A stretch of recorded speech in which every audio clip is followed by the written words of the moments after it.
Selawat hubungan kita dengan Allah Ta'ala. Salawat hubungan kita dengan baginda Nabi. Salawat dengan hubungan kita dengan ashabin Nabi. Salawat antar kita dengan keluarga Nabi. Salawat di antara sesama kita. Al-mu'min akhul mu'min, al-muslim akhul muslim. Imam Syafi'i sampai menerjemahkan kalimah Ali. Allahumma salli ala Muhammad wa ala ali Muhammad. Ay makna Ali. Imam Syafi'i menafsirkan semua umat Sayyidina Muhammad sallallahu alaihi wasallam terkait di dalam kita sesama kita saling silaturahmi. Silaturahmi dengan apa? Doa. Pertama kali setiap waktu kita silaturahmi kepada Rasulullah. Assalamualaikum ayuhan nabiyyu wa rahmatullahi wa barakatuh. Assallallahu ala Muhammad. Ada pakai selawat nariyah. Itu kita silaturahmi. Yang kedua, hubungan ittisaliyah. Kita dengan sesama kita al-mu'min akhul mu'min dengan banyak menggunakan kalimah jamak seperti di dalam suratul Fatihah, ihdina bukan ihdini. Tunjukkanlah kami yang di mana saja terkait dalam kalimah ihdinas siratal, itu hebatnya. Dengan salawat ini kita akan menimbulkan satu memiliki. Karena dengan sebab salawat kita ingat bahwa Allah Ta'ala menciptakan alam semesta ini karena sebab nur baginda Nabi sallallahu alaihi wasallam. Dengan salawat kita akan lebih tahu bagaimana sejarah baginda Nabi sallallahu alaihi wasallam. Bukan sekadar kita membaca maulud, itu kitab bacaannya ada 300 kitab maulud. Cuma yang di Indonesia berjanji Semtuduror, Diba, Azab. Kalau di Mesir ada 300 maulud Nabi. Said Ibrahim bin Umar bin Yahya 2000 bait mengarang nidom maulud Nabi. Itu belum sampai ke sini. Itu 2000 bait itu kalau dibaca ya mungkin ya 3 jam. Yang mau siapa? Boleh dihitung itu. Dengan penuh dengan sholawatnya. Tidak bisa habis ngalem bono kepada baginda Nabi sallallahu taala alaihi wasallam. Semakin kita mengingat dengan selawat, kita akan ingat tambah sifat hayanya kepada Rasulullah. Malu kita kepada Rasulullah. Apa pertanyaannya, apakah kita akan menjadi umat yang mengecewakan baginda Nabi sallallahu alaihi wasallam? Apakah kita akan mengecewakan kepada para sahabatnya? Apakah kita akan mengecewakan kepada para ulamanya? Yang selalu kita baca selawat, banyak dari beberapa pewaris baginda Nabi sallallahu alaihi wasallam yang menjadi tokoh-tokoh yang ikut andil besar di dalam memerdekakan bangsa ini dari belenggu penjajah dan kebodohan. Belum yang dakwatul Islam seperti Wali Tis'a, Wali 9. Di mana sih letaknya? Kok hubul waton, lagi-lagi hubul waton minal iman? Ya benar. Itu mau dikatakan itu hadis dhaif boleh, mau dikatakan kata mutiara, tapi yang jelas ini hadisnya baginda Nabi sallallahu alaihi wasallam. Di mana letaknya hubul waton minal iman? Kita sadar atau tidak bahwa bumi pertiwi ini yang menciptakan siapa? Siapa yang menciptakan? Pemberian siapa untuk negara kami, untuk bangsa kami? Itu pemberian dari Allah SWT. Dan tidak cukup dari itu saja. Allah Ta'ala berfirman, aku menciptakan suku bangsa untuk lita'arofu, untuk saling mengenal. Apalagi diikat dengan salawat. Bukan sekadar saling mengenal, oh Habib Lutfi turunan Arab, hidungnya mancung. Oh kalau ini turunan India, oh kalau ini Belanda, ini Perancis, ini macam-macam. Bukan itu sebenarnya lita'arofu. Untuk saling menghormati, saling mengenal di antara salah satu, di antara bangsa per bangsa. Kalau kita bisa menerjemahkan lita'arofu, dunia ini tidak ada perang. Karena apa? Saling lita'arofu, saling menghormati. Nah, kita mengenal negeri ini sejauh mana? Karena ini perintah minal iman. Berapa kepulauan-kepulauan yang di Indonesia ini yang diberikan kepada kami? Berapa pulau? 100 pulau aja udah apal untung itu. Padahal sekian ribu pulau Indonesia. Satu. Belum mengenal suku-suku yang ada di Indonesia ini. Kesuburan dan berapa gunung secara astronominya dan lain-lain sebagainya. Dan lautan-lautan yang ada di Indonesia, saya kagum kalau melihat laut para saudara-saudaraku. Saya sangat kagum sekali. Kita sering melontarkan pertanyaan, apa di antara kekaguman kalian ketika melihat laut? Ya jawabnya macam-macam, ada yang gelombangnya besar, ada ikannya banyak, perahu, kapal, lalu lalang, indah, biru dan lain sebagainya. Bukan itu yang saya maksud. Di Jawa saja saya mau tanya, di Jawa. Di Jawa ini berapa sungai yang besar-besar?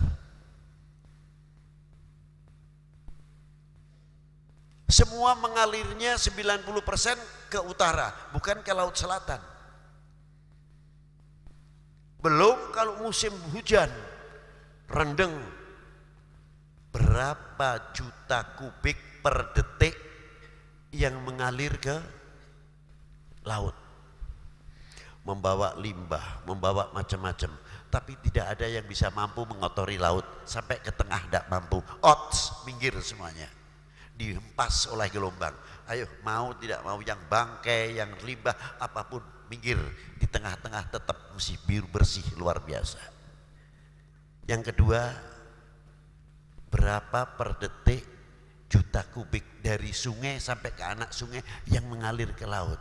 Anehnya, tidak mampu merubah asinnya air laut.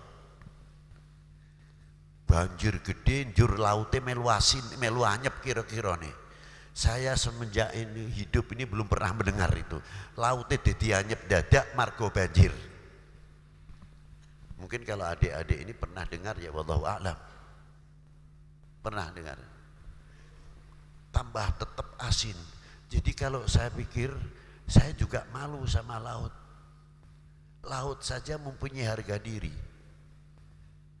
Mempunyai jati diri. Tidak mudah terpengaruh, tidak mudah terombang-ambing. Walaupun limbah masuk, air tawar masuk, luar biasa. Dan ikannya yang ada di dalam air laut tetap tidak bercampur. Padahal hidup bergelimpang dengan air yang asin.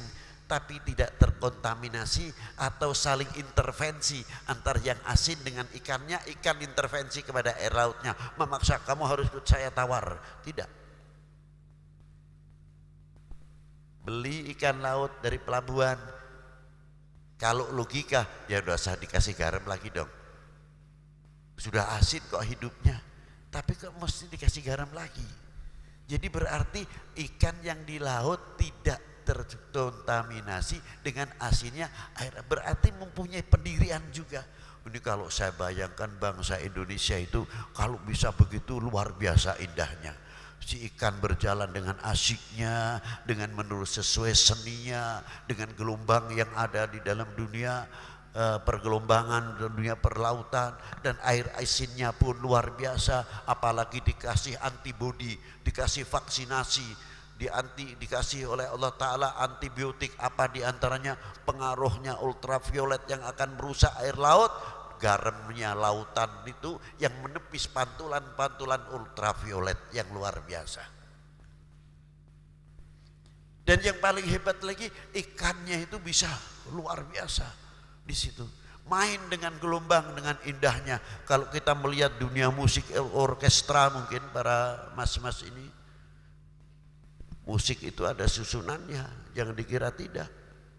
Umpamanya violnya 10, altonya berapa, celonya berapa, gesek bass besarnya berapa.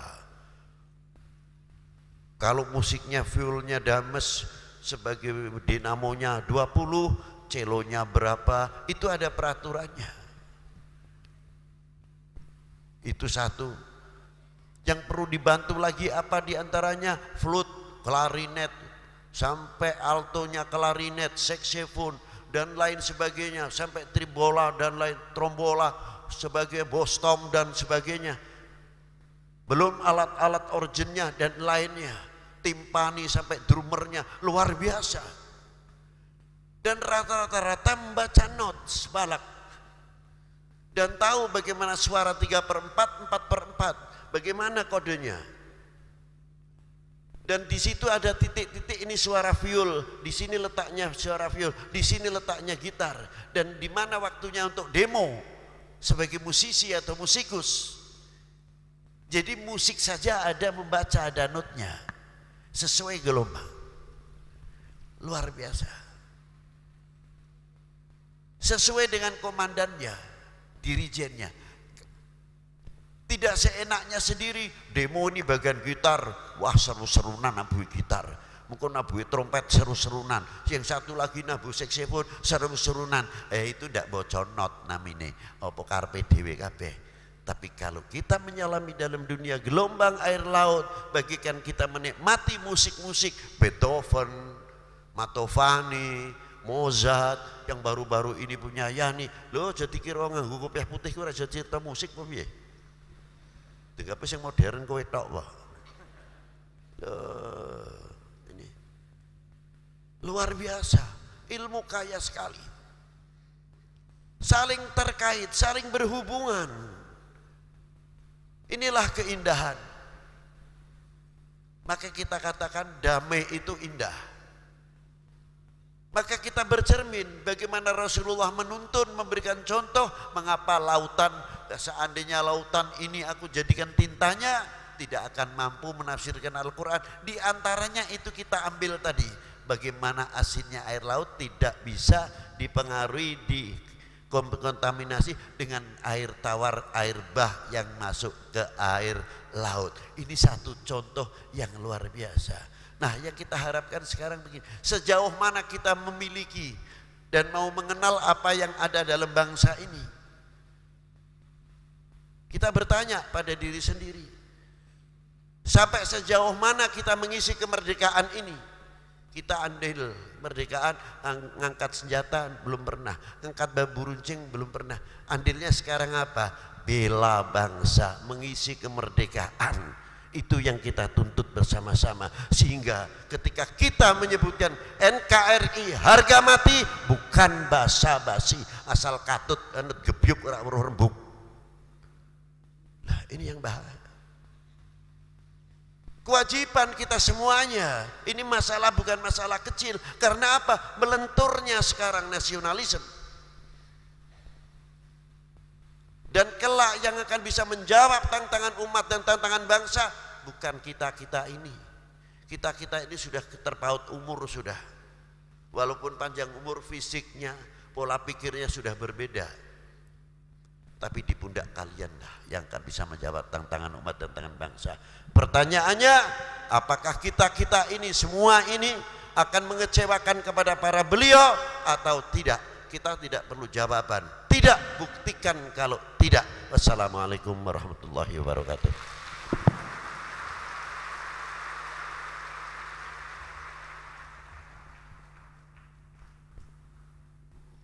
Iki on dadi pemborong ya kowe. Wis kon ngomong kon ndonga maneh. Oleh kesepuan di belakang kita itu banyak. Bismillahirrahmanirrahim. Allahumma rabbana atina fid dunya hasanah wa fil akhirati hasanah. Amin. Hasanatan wa qina adzabannar. Amin. Ya Allah, bukakanlah pintu futuh. Amin. Untuk saudara-saudaraku ini dalam menerima pendidikan, menerima pelajaran. Amin. Sehingga kebutuhan itu mendapatkan ilmu yang manfaat, bisa menjadi pencerah untuk mengawal perjalanan hidup. Amin. Dalam mencapai tujuan yang sejati. Amin. Hamba yang sejati. Amin. Yang mampu menghamba dan kelak akan dijemput, disongsong dengan pengakuan baginda Nabi Sallallahu Alaihi Wasallam, dengan panggilan ummati ummati. Amin. Wa sallallahu ala sayyidina Muhammadin wa alihi wa sahbihi wa baraka wa salam. Walhamdulillahi rabbil alamin. Padang bulan padange kaya rina rembulane sing awe-awe. Padang bulan padange kaya rina rembulane awe-awe eleake aja turu sore kene tak critani kanggo sepo mengko sore padang bulan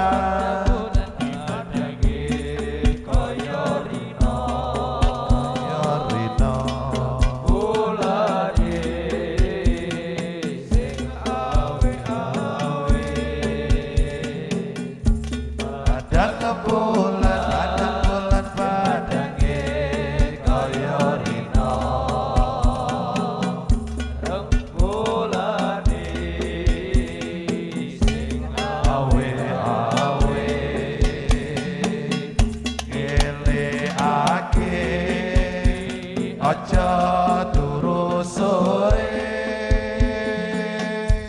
kene tak critani kanggo sepo mengko sore keindahan bumi pertiwi terhias untaian mutiara keindahan bumi pertiwi terhias untaian mutiara pembangun bangsa yang sejati harum namanya di Nusantara.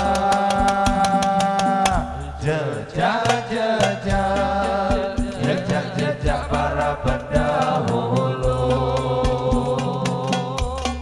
sejarah saksi kehidupannya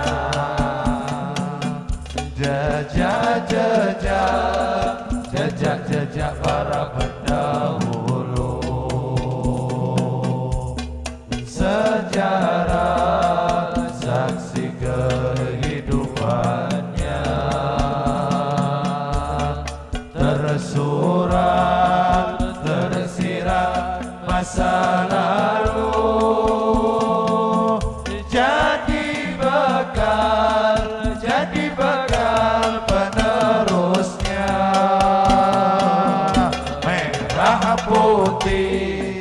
merah putih melekat di dada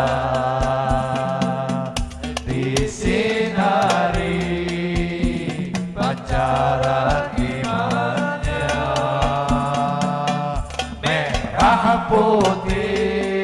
merah putih melekat di dada disinari pancaran imannya dimanapun ia berada tetap cinta Indonesia merah putih melekat di dada disinari pancaran imannya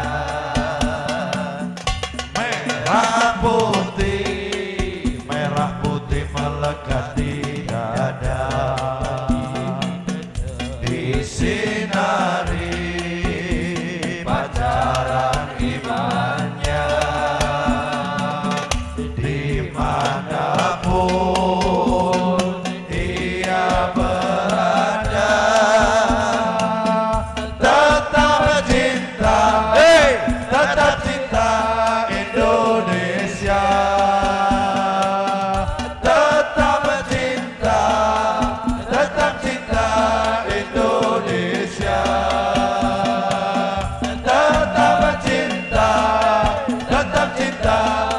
Indonesia. Tetap cinta, tetap cinta Indonesia. Tetap cinta Indonesia.